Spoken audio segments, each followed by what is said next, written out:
Hello everyone! It's me, Ate Crystal Rosendo, or just call me Ate Tala. And for today's video guys ay pupunta tayo sa bundok kung saan pinag-usap-usapan namin magkakaibigan na mamasyal. At yan guys, kami nga tong magkakaibigan is nagplano na pumunta sa bundok para ma-refreshness naman yung utak namin. Huy, English yan, refreshness. So yun guys, tamang lakad-lakad lang kami dito sa video na to guys, fresh pa kami at saka ang saya-saya namin. At yan part guys, na patapilok ako kaya ganyan yung pag-video ko guys.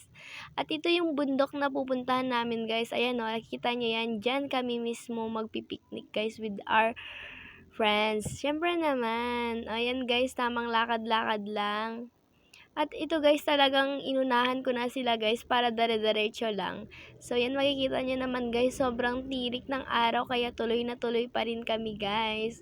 Pero wag kayong mag-alala guys kasi kami jacket and also naka-pants din kami para ready to pick na din doon after na makarating sa bundok. At ayan na nga guys.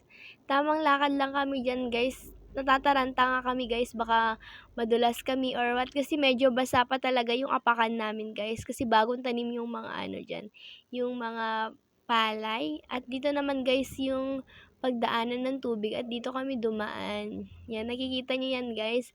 Muntikan pa talaga ako madulas dyan. At ayan guys, tamang talon na lang yung ginawa ko. Yan.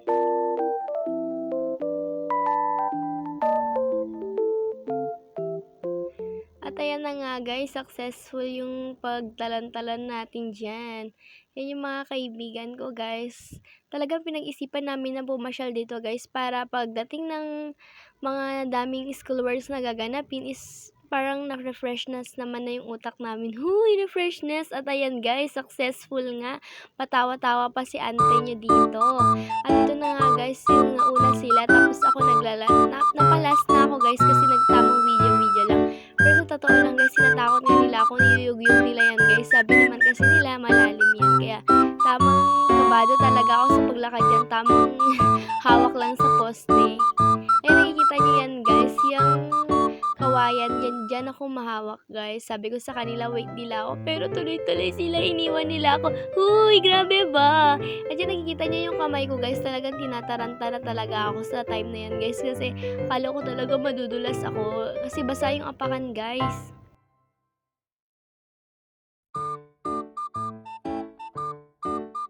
Kitang-kita niyo yung putik at yan, tumalon na nga ako. At ayan, nandito na tayo. Yan na guys yung pupuntahan natin, oh. Makikita. At ito na nga guys yung sinasabi kong bundok sa inyo. Super peace dito at maganda dito guys. Salamat!